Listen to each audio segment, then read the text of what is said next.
Our fire journey is starting April 1st, 2024, and it's involving a lot of travel. Travel is expensive, so we've been accumulating travel reward points for the last 2 years. Today, we're going to talk to you about how we've accumulated over 2 million points and how you can start your journey.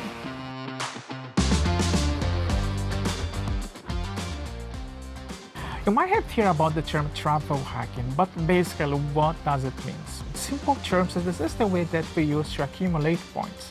As you accumulate points, you're going to be able to convert those points in something that will be later on used to travel.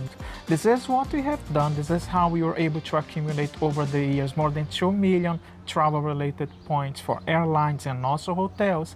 And on today's video, we're going to talk to you about the best credit card that we think, in our opinion, in Canada, you should start using.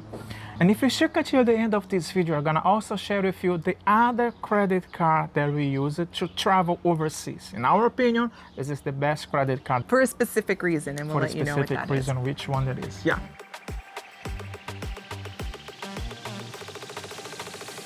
To get things started, we're gonna share with you what is travel hacking and what are the best ways and the pros and the cons. And I'm gonna leave this to Christine because she is the expert, it's not me. I actually am not the expert. Okay, so some of the ways to travel hack a credit card is your sign-up bonuses. You're gonna get larger sign-up bonuses for new cards when you open them. So you just have to meet a minimum spend generally. So that's one way. Second way is having 2 people signing up for the same card in your household. So you're doubling up on your sign-up bonus. It's called the 2-player, 2-person credit card game. Or we also have the third way is we use multiple cards for different categories of our spend. One for gas, one for groceries, one for travel. Each one of these come with multipliers on different cards, which earn you more points. The next one is we use the credit card for everything. So every dollar we spend on our daily life goes onto a credit card. And we do mean every dollar, including property taxes and all sorts of things. And that is always earning us points towards future travel. And the last one is to really maximize out our loyalty programs. So if we're booking a hotel, we use one card. If we're booking a flight, we use a different card. And then quite often, sometimes there's transfer bonuses. We're not going to get into that today, but that really does take your points to another level. Perfect. You provided a great summary. I hope that wasn't too fast. Yeah. If you can, feel free to ask us any questions that you might have. We know it's quite a lot. It might seem easier to us, but when we started a few years ago, we also had the same questions that you might have. It's it can be confusing. We're going to have a couple of blog posts as well. They might not be up right away, but they will be on the blog, so check it out. Yes, if you have not checked out, we also have a website that we have to improve, but by the time that we stop working in 2024, we are going to dedicate more time to the website. But as of today, if you go and link it, if you go to firego.com, you're going to be able to see some of the blog posts related to this, right? Yep. Why don't we go and talk about the pros and cons, really quick about the pros and cons of using credit cards, and after that we'll go and share with you which is the best credit card.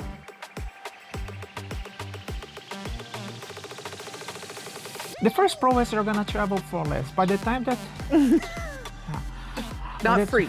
Not free. Travel for less. But even traveling for less, it's gonna allow you to go to places that you never thought that you'll be able to by accumulating those points. The second one is the aspirational travel. Think about it. You can go from Toronto, anywhere that you are in the world, to the Maldives, which we are going to go using our points. Or you can go to South America. You can go to Mexico. You can go anywhere. Bali, Tahiti, anywhere in the world. You can get there with points. Yes. You might have to use more points. You definitely have to start accumulating more points, but that's why we are deciding to share with you today the best credit card in Canada to start accumulating those points, right? You can travel more often by using points, and that's what we wanted to do. We wanted to reduce the amount that you're gonna pay in cash. There might be cases that we'll pay in cash, which is totally fine. Not gonna talk about you today about cents per points or anything like this, but you can travel for less. You also have the benefits that are included with those credit cards. It might be like a free checked bag. It might be a Lounge access. a lounge access. It might be Cash back on purchases. cashback and travel insurance and things like Priority this. boarding. Yeah. Yeah, all that kind of stuff. And the last one is minimum work. It's like the least work. Everything that you spend, you're gonna see on your statement. So you're accumulating points for everything that you use your card for. Yeah, you're kind of getting a bonus for paying your bills. So Yeah, it's kind of which nice. you have to pay in full. We are gonna talk about that Yeah. later on.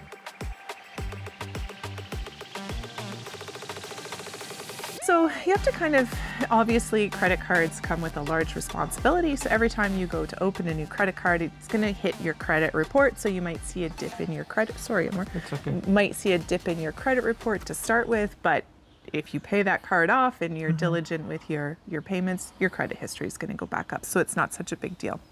You have to track, you have to stay on top of your payments. You can't miss payments. You have to pay that balance off in full. Otherwise, you're spending money on interest that it's just going to negate the benefit of the points in the first place. And some people, if you're not careful, may end up spending more. Travel's addictive, so if you wanted to go to some of these bigger places, maybe it wasn't initially in your budget. You think that it's more affordable now with the travel points. It is, but maybe you're also going to exceed your travel budget in order to get to these places. So you have to really just spend what you normally would spend, nothing more, and just kind of stay within your budget. You'll accumulate your points and eventually you'll make it to where you want to go. And sometimes people see welcome bonuses and they're like, ooh, welcome bonus, great. But you really have to watch because sometimes those welcome bonuses really aren't worth it. So in another video, maybe we'll get into that a little bit more as to how to determine whether it's a good bonus for you to actually sign up for or not.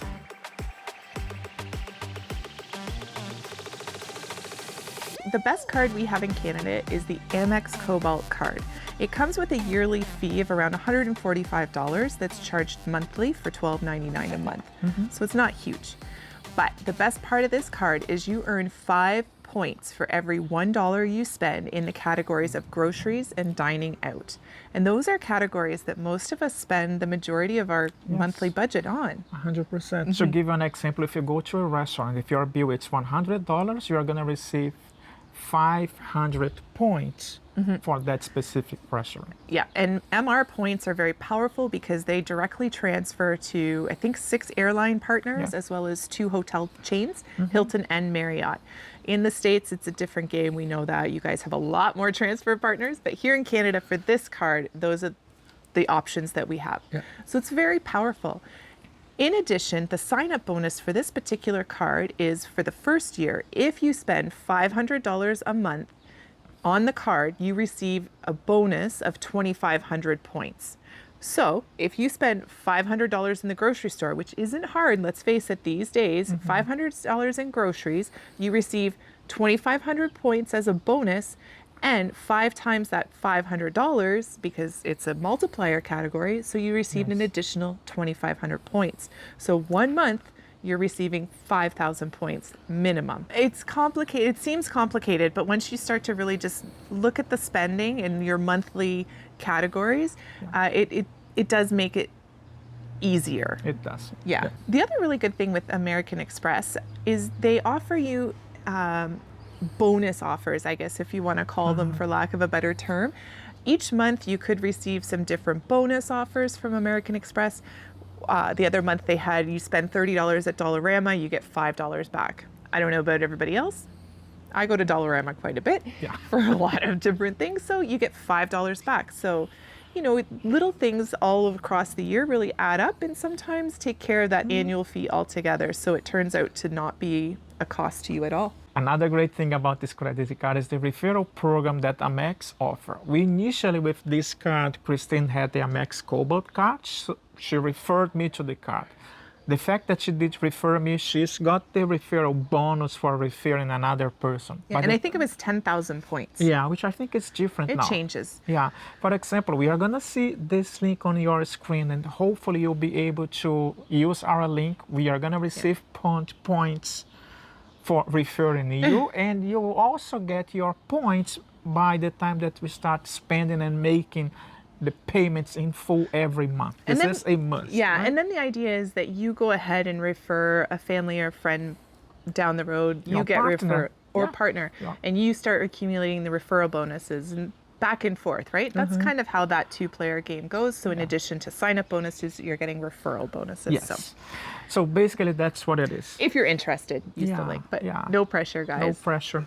As long as we start accumulating points, that's the most important thing. So just to quickly go over, in case it got lost in the jumble of this explanation, Amex in Canada has 8 transfer partners that you can move your points to: Aeroplan, Air France or KLM, British Airways, Cathay Pacific, Delta Airlines, Etihad Airlines, and for hotels, it's Hilton and Marriott.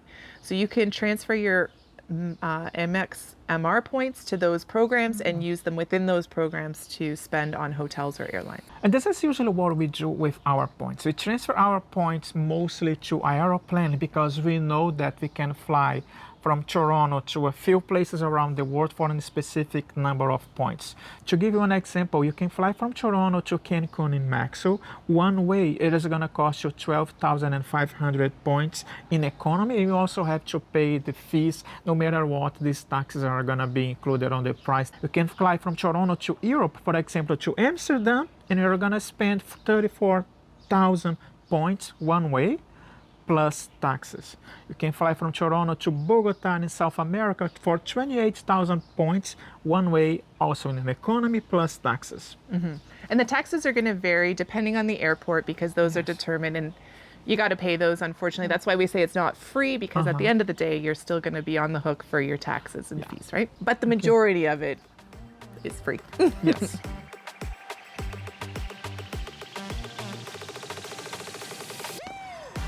So now that we shared with you the best credit card to start accumulating points, as we initially mentioned at the beginning of the video, we traveled recently to Europe and we used not the Cobalt card for our daily expenses there. We end up using another card, which I'm gonna tell you right now which card it is and the reason to why. So here in Canada, we have very few options. Again, not talking about our neighbors to the south where they have way more options. But in Canada, one of the one of the best options for no foreign transaction fee credit cards is the HSBC World Elite MasterCard. We don't use the Amex Cobalt card outside of Canada because it charges a foreign transaction fee, and those fees can really add up. So when we travel right now, if we want to pay off our Canadian credit card, we are using the HSBC World Elite card because it has 0 foreign transaction fees. Yes. As simple as that. Yeah. And we also accumulate points. Unfortunately, HSBC, they don't have an agreement with Aeroplan. So we cannot transfer our points from HSBC to Aeroplan. However, what we also do is we transfer our points from HSBC to British Avios because we can collect points on Avios, not on Aeroplan. And it's kind of good because they're both part of different airline alliances, so they kind of cover different areas, and it's good. Kind of diversifying our have to points. diversify. When I talk about diversifying our portfolio, we also diversify our points. Yeah. So I think this is starting to get long, so we're going to wrap it up. But the few rules that you must follow if you're going to start travel hacking using credit cards is always paying off your balance in full every month. Never, ever, ever carry a balance on your credit card. Only spend what you would normally spend. So we have spent money on groceries, on our hydro, our gas bills, our property tax, all those kinds of things on credit cards, but it's money we normally spend. It's not over and above what we would normally spend, and we pay it off every month in full. And in order to make some of those payments, we are using different payment services. We'll link them down below so you know what they are, to make some of those utility payments and stuff that aren't as easy to put just directly onto a credit card. Sometimes you have to go through a different service. But it's doable, and we're earning points. Did you know that? Yeah. No? Yeah. Share in the comments below. Yeah. Oh, small disclaimer though, those services do charge a small service fee that you also have to take into account. Yeah. We still think it's worth it. At least in our case, we would rather, get this fee to receive the points. So we are okay with that. Yeah. So I don't It's know quite a lot. if Was this is it? too much for one video, but we wanted to kind of share with you. We've got a couple of questions about which cards we were using here in Canada. And that one I think is the best one for anybody to start with. There is a ton of options out there. Some are linked to directly to airlines and whatnot. But for your first card, the one that's going to earn you the most points with just your normal everyday spending, Amex Yes. Cobalt card. Amex Cobalt. Yeah, that's simple. Share in the comments below if you like this video, if this is the kind of content that we want us to share more. So as we said, we have accounts here in Canada. We also have a few credit cards outside Canada. Yeah. But if you want to learn a little bit more, share in the comments below and give us a like if you think that this is important content, like an interesting content or not. We know that we are doing this because we wanted to travel more, and we are going to be able to travel more using these points that we have been collecting now. Think about that. If your horizon to start your journey to financial independence, I have to say that it's 5 years from now. Start collecting the points today. You are going to accumulate the points and start using later on. All right, guys, we hope you have a great week, and we'll talk to you soon. Take care, stay safe, and we'll see you in our next video. Bye. Bye. And another great thing about this credit card is the referral. I don't know why this one is so hard. Because you're not usage with, right? April 1st, 2024 is just around the corner, and on that date, we start our travels around the world. So we've been accumulating I'm trying to think of some way to keep it shorter. How we accumulated 2,000. Okay. Our fire journey starts in April 1st, 2024. No? Yes, I think it's April 1st. Hello. Hey. TikTok. Something like that. Yeah. We are getting better. Oh, and now we have a weed whacker. I think it'll be fine. Okay, got it.